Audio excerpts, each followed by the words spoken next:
پرۆگرامی ئەمڕۆمان میوانداری مامۆستایەکی ئاینیمان کردووە کە سەبارەت بە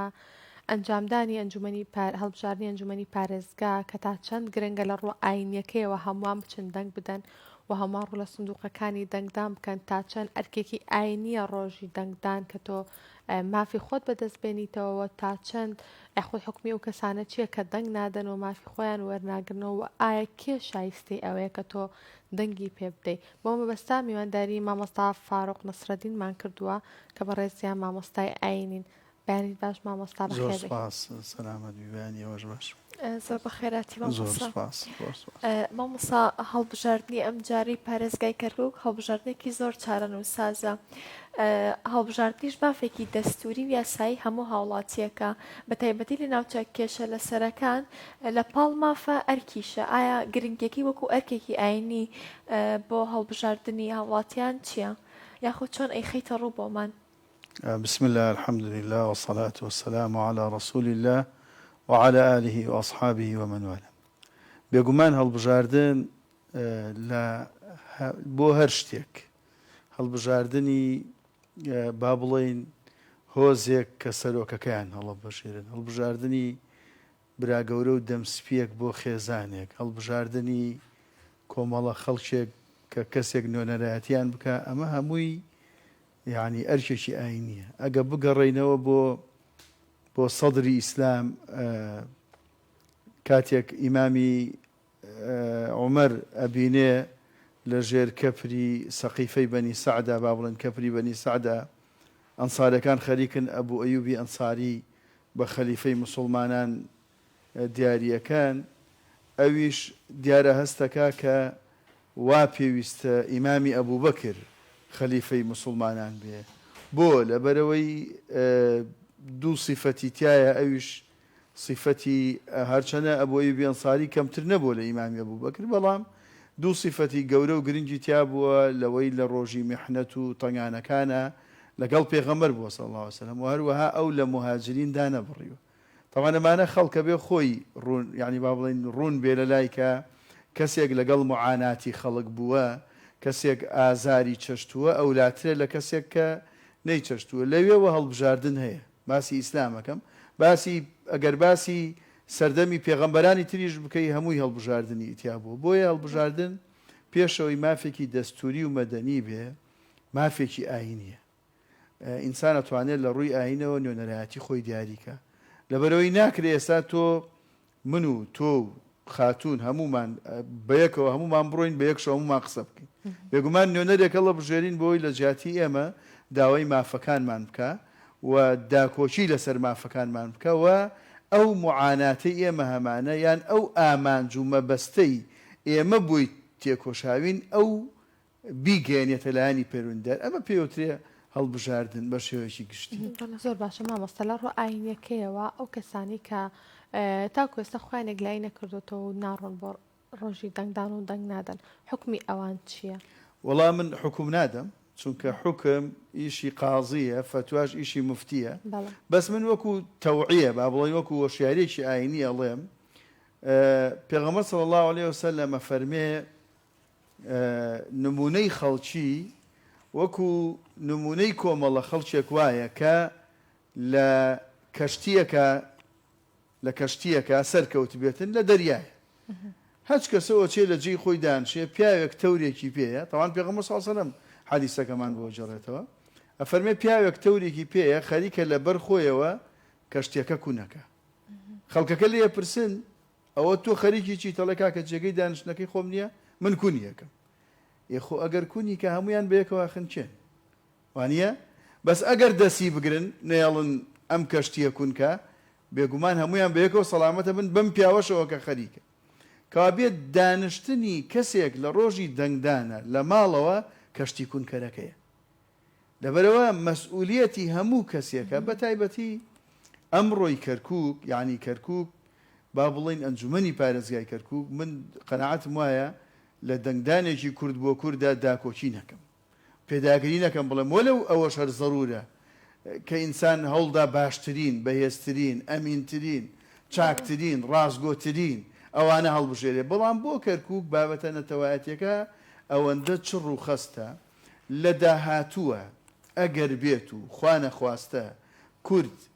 حاڵی وەکو ڕابردووی بێ وەکو ڕابردووی ئێستای بێ زۆر خراپە. مەسەلەن پارێزگارێکی عەرەب بۆ تعریبکردن لە ئەم شارە و هەروەها تەنانەت لابردنی کاڵکردنەوەی مەزهەبی ئاهلی سونە و جەماعەت لێرە، یعنی دنیایە بابەتەیە کە پێویستە کات تاچی کورد هەم وەکو سونی بوونەکەی هەم وەکو کورد بوونەکەی زۆر زۆر تێکۆشەر بێ، هەوڵ بدە، دەنگ بدە، نفوسی کوردی لە ئەم شارە زیاد بکە. مەڵێ کوردجا کورچی هەمومان گلەیمان هەیە، بەڵێ من گلەیم هەیە لە ئەحزابی حکومڕانی کوردی و تا سەر ئێسقان لەگەڵ ئەدایان کۆمەڵە ئەدایانی، بەڵام ئەمڕۆ بۆ کەرکووک وانە. ئەمڕۆ بۆ کەرکووک پێویستە نوێنەری بەهێز، پێویستە یعنی خەڵک گڕوتینی هەبێ و ئەگەر نەشتێ بە قەناعەتی شخصی من گونەحبارە بێ لەبەرەوەی تۆ ئەبیتە کەشتی کونکەرەکە جارێککایە. مامۆسا کەرکووک نیشتیمانێکی بێنازە، نیشتیمانێکی بێبایەخە. ئێستا کە ئەنجامی ئەم هەڵبژاردنە ئەوێت بژانەوەیەک بە شاری کەرکووک و بەخشێ، ئایا گرنگی و وابەستەی تاک بە نیشتیمانەوە لە ئایندا تا چەند گرنگە و چ واجبێکی لەسرە؟ کەرکووکی و تاوان من بۆ خۆم کەرکووکیم و گەرمیانی بە شێوەیەکی گشتی هەمیشە ئەو قوربانیەی کە داویانە لە بەرامبەرە بایەکەیان وەرنەگرتوتەوە، یعنی ماف یعنی ئەرکیان زۆرتر بووە لە مافیان بە شێوەیەکی گشتی. بۆیە ئینتیما بۆ کەرکووکی و قوربانیدان بۆ کەرکووکی کە پیشەی هەموو یعنی پیشەی چەند ساڵی خۆیانە لە شۆڕشەیەک لە دوایەکەکانەوە کە قوربانی دەربوونە لە سەنگەرە یەکەم بوونە، مەسەلەن لە شەڕی دژی داعشە، لە شەڕەکانی ترە، لە هەر مەترسیەکە کە ویسترا بێ بێتە سەر کەرکووک باشە کەرکووکیەک بتوانێ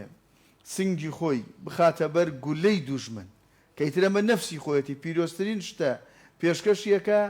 بۆچی لە ماڵەوە خەوێ دەنگێک نادا کە ئەمە نە شەڕەت فەنگە نە ئەو قوربانی دانە گەورەیە کە ئێمە لە ڕابردووە لە کەرکووکە بینیومانە بە مامۆستای ئاینیەوە بە هەموو چینی تۆژەکانەوە هەتا بەیانی چەکوتاخەمی پێ بووە حرەسیاتی گرتووە نەبادە دوژمن بێتە سەر شارەکەی. باشە ئێستا ئەم مەترسیە بە دەنگێک ئەڕەوێتەوە، ینی ئەم دەنگە نەدات. قەناعەتم وایە گونەحبارە بێ، قەناعەتم وایە لە ڕووی ئینتیماوە ئیشێکی خراپی کردووە بۆ ئەم نیشتیمانەشی کە کەرکووکە شەڕی هەموو کورد لە هەموو شۆڕشەکانە لەسەر کەرکووک بووە. ئێستا بێت لە هەڵبژاردنێکە لی دانیشیالی بخەوێ لە ماڵەوە بە بیانووی ئەوەی لە ئەدای حکومڕانی کوردی ڕازی نییە. بەڕاستی ئەم شەڕە جیاوازە، من بە قەناعەتەوە ئەڵێم جیاوازە و پێویستە. من لە مینبەری شەوتومە شەرمیش ناکەم و بە ئاشکرا شەیڵێم ئەم دەنگدانێکی چارەنووسسازە پێویستە هەموو کەسێک بۆی تێبکۆشێ بەیانی زوو وەکو جەژنی سەرکەوتن بڕواتە سەر سنووقەکانی دەنگدانەوە دەنگ بدە و قەناعەتم وایە گەر کوردەم جارە نیوە زاید یەک نێنێ چارەنووسی بۆ ئایندەی باش نابێت. باشە مامۆستا کێ ئەو کەسانن یاخود کێ ئەوەیە شایانی ئەوەیە کە کوردێک بڕوا دەنگی پێ بدە یاخود ئێمەمانان بڕۆین دەنگی پێ بدەین بەڕای تۆکو مامۆستایکی ئاینی؟ کاتێکە سەیدنا موسا عەلەیهی سەلام ئاوی مەڕەکانی دووکچەکەی شوعەیبی پێغەمبەر لە دوای ئەوە کە ئەیبینن چرخ و فەلەکی هینەکە دۆلکەکە زۆر بە قووەتە و ڕای ئەکێشێ و ئاوەکان بە پەلە و بە مەزبوطیەدا دوایی کە بانگیەکە نەڵێن باوکم ئەوێ بتبینێ شوعەیب پێغەمبەرە و موساش پێغەمبەرە عەلەیهی سەلام. هەڵبەتە موسا جارێ وەحی بۆ دانەبەزی. موسا ئەکەوێتە پێش خاتونەکان ناکەوێتە دوایان نەبادا لە دواوە نەزەریان لێ بکە. ئەوانش سەرنجێدەن ئەڵێن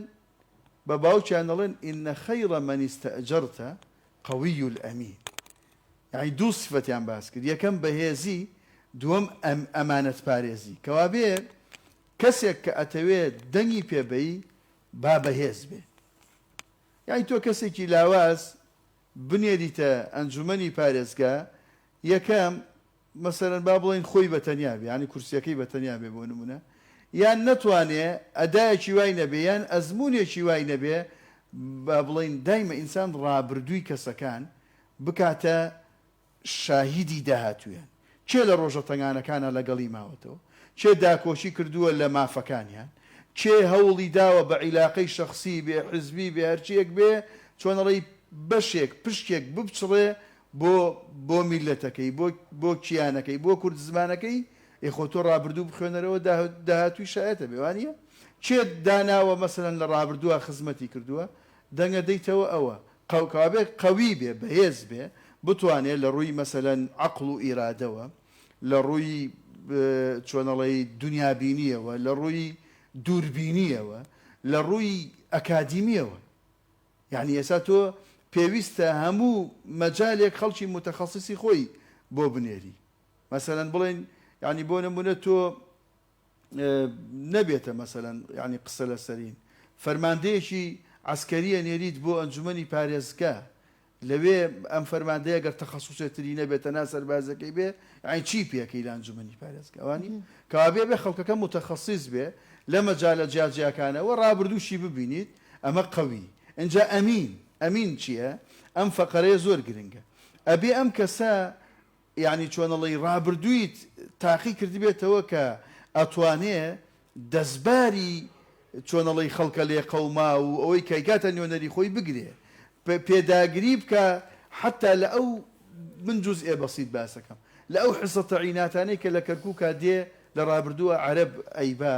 تورکمان ئەیبا کورد سیرەکەی مەزلوم دەرەچێت هەرچەند کورد هەوڵی داوە بە عیلاقاتی سیاسی بێ هەرچی بێ هەندێ هەر بچڕێ بەڵامەوەکەوە نییە لە ئەنجومەنی پارێزگا بەیانی بە نیوە زایدیەک پارێزگار هەڵبژێرێ بە نیوە زایدیەک بۆ نمونە پرۆژەکان یەک لای کاتەوە بە نیوە زایدیەک ئەو مافە خوراوانەی کە لە 6 ساڵی ڕابردووە ئێمە مافمەرخوراوە بیان گەڕێنێتەوە کەوابێ پێویستە قەوی بێ و پێویستە ئەمین بێ و پێویستە چی بێ لە چەند ئاەتێکی تری قورآنە پێویستە صالح و مصلحیش بێ چاکساز بێ بتوانێت چاکسازی بکە بتوانێت ئیسلاح بکە و دەم و دەست و داوێن پاک بێ ڕازگۆ بێ لەگەڵ خەڵکەکەی ئەوە پێوتێ نوێنەری ڕاستەقینە تۆ بۆ دنیا و قیامەتەوە کاتە ینی مرتاحی کە دەنگت بە کەسێداوە پێداگری لە مافەکانت مامۆستا ئێوە بۆکو نوێنەرێکی ئاینی چۆن ئامۆژگاری هاوڵاتیانەکەن کە بۆکو بابەتێکی هاندان بێت بۆ ئەوی بشنە سەر سندوقەکانی دەنگدان و باوەڕ بەمە بکەن کە ئەم دەنگدانە ئەم هەڵبژاردنێکی زۆر چارە نووسازە بێ وەکو پێشتری ژوتم کەرکووک جیاوازی هەیە ئەو شەڕی مەدەنیە با بڵین ئەگەر ناوی بنین جەنگە مەدەنیەی کە لە کەرکووکە ئەکرێت جیاوازە لە پەرلەمانەکە تەنانەت لە پەرلەمانی عێراقیش جیاواز لە پەرلەمانی عێراقا تۆ 20 نوێنەرە چەنە ئەینێنیتە ناو 300 ئەندام پەرلەمان ئیلا بە تەوافقاتی سیاسی ڕەنگە بتوانی مەسەرەن حسەیەک بچڕێنی بۆ کورد و ئەوانە بەڵام لە کەرکووکانە لە کەرکووکە ئەگە من و تۆی دەنگدەر گڕوتینمان هەبێت دەنجێکمان لەسەرە یا ئامۆژگاری خەڵچێکمان لەسەرە کە بڕوا بۆ دەنگدان ئەم کووردە خۆی وەکو نفوس وەکو ئیسفتا نیوە زایدیەکی زیاتری کەرکووکە لە 57ەوە بۆ ئێستا ئەگەر ئەو بتوانێ یان نەک بتوانێت ئیرادەی هەبێ بتوانێت ئەم نیوە زایدیەکە بێنێتەوە ئیتر تۆ دانیشە لە 4 ساڵی داهاتووە لە 4 ساڵی داهاتووە ئەو نوێنەرایەتی تۆکە ئەو کاتە تۆ یەخەیەکری ئەمڕۆ خەڵک وەشیارە کە مەسەلەن لایەنێک یان کەس کاندیدێک کە قسەت بووەکە لەولاوە خۆ بۆ خۆیان نەرتەسویریەکەن وانە ئەمڕۆ هەموو وەسایلی تەسویر و ئەوان هەیە قسەکەی خۆی بۆ لێ دەرەوە سبەینێ یەخەی بگرەوە وانە بەڵام کە نیوە زایدەکەکە تێنا ئەو کاتە قەنەعەتم وایە 4 ساڵی داهاتووی کەرکووک ئینشاءڵڵا کە کورد نیوە زایدەکەێنێ و ئەوانەی کە هێز و ئیرادەیان هەبووە لە ڕابردووە لەگەڵ خەڵکا بوونە دەنگێنن ئەمانە یعنی چۆنەڵێ نوێنەرایەتی تۆکەن و هەر ئەو کاتە لە جیاتیەوەی بڕۆی وەکو هاوڵاتیەک لە ئیستعلاماتی ئەنجومەنی محافەزایە بۆستی تەنانەت زۆر لە کوردی ئێمە عەرەبی نازانەیە عەرەبێک وەڵامت باتەوە ئەنجومەنێکی پارێزگا نوێنەرایەتی دەکەن ئەمە کەم نییە یعنی و خۆمانیش لە ڕابردووە معاناتمان بینیوە ئەچیتە هەر دایرێکەوە ئەگەر کەسێک داماوێک هەر زمانەکە نەزانێ خۆ بەشی حەقی دەستوری و یاسایی و ئەوەی پێوتێ قانونی خۆی ئەخورێت لەبەرەوە بۆیە گرنگە منی با بڵین زمان شکاو لە ڕووی عەرەبیەوە لە ڕووی تورکمانیەوە منی کورد کە زمانی خۆمە بۆیە گرنگە دەنگ بدەم بۆیە گرنگە ئەنجومەنی پارێزگاڵ بژێن بۆی نوێنەراتی بکە لانی کەم ئەو پرزگەیم بۆ بکاتە کەسێک کە زمانی کوردی و ئیشەکانم بە چەند پارێزەرێک بگرێ بۆ کۆمەڵێ بابەتی کۆمین ئێمە لە ڕابردووە بینیمان چیان بەسەر تۆپزاوە هێناوە مەسەلەن دنیایە عەرزی کورد بە قانونی سەدام حوسێن بە ئەطفا مەسەن ئەمانە گشتی ئەبێ کورد لەمەودا پرۆژەی بۆی هەبێ و دەنگ بدا بۆی ئەم مافانەی بگەڕێتەوە مافی خۆی یا ئەو کەسەشی دیفاع لە مافی خۆی نەکە ئیمامی شافعی ڕەحمەتی خوای لێ بێ فەرمێ لە هەندێ شوێنە کە شوێنی تووڕەبوونە ئینسان تووڕە نەبێ بێغیرەتە ڕووی دەمەم لە بینەران و ئێوەی بەڕێزیش نەبێ. زۆر باشە مامۆستاگەر شتێکت ما بێ لە کۆتایی یا بتوێ باسی بکەی لێرەوە سپاس دەکەم. سەرەتا و کۆتایی هەرەوەیە کە داواکارم لە خەڵک ئەرچەند جارێ زووە بۆ گەیاندنی هەندێک پەیامی ئەوانە بەڵام داوام وایەکەوە گڕوتینیان هەبێ داوام وایە شەرم نەکەن لە بانگەشە داوام وایەکەوە هەوڵدەن مەسەلەن خەڵک گەرمکەنەوە بۆ دەنگدان داوام وایە خەڵکێک بە ئەدای حکومڕانی با بڵین حکومی کوردی کەرکووک نەپێوێ ئەوانیان لێ زنوکەنەوە کەرکووک بابەتێکی جیاوازە و چارەنووسسازە داواکارم کە بە ئەرچێکی ئاینی و نیشتیمانی و نەتەوەی بزانن هەموو کەسێ بچێتە سەر سنووقەکانی دەنگدان ئێمە چیمانەوێ دەستخۆش سپاس بۆ ئامادەبوونت دووبارە بەخێر بێ. مامۆستا زۆر بە خێراتی زۆر سپاس. پرۆگرامی ئەمڕۆشمان کۆتایی هات سپاس بۆ لەگەڵبوونمان سپاس بۆ هاوکارم ئاوات تا بەرنمەیەکی تر و پرۆگرامێکی تر کاتێکی شات هەمیشە تەندروست باش بن بیرتان نەچێت لە 12 پێویستە هەموار و لە سنووقەکانی دەنگدام بکەین و جارێک تر دەنگی کورد بەرز بکەینەوە خواتان لەگەڵ.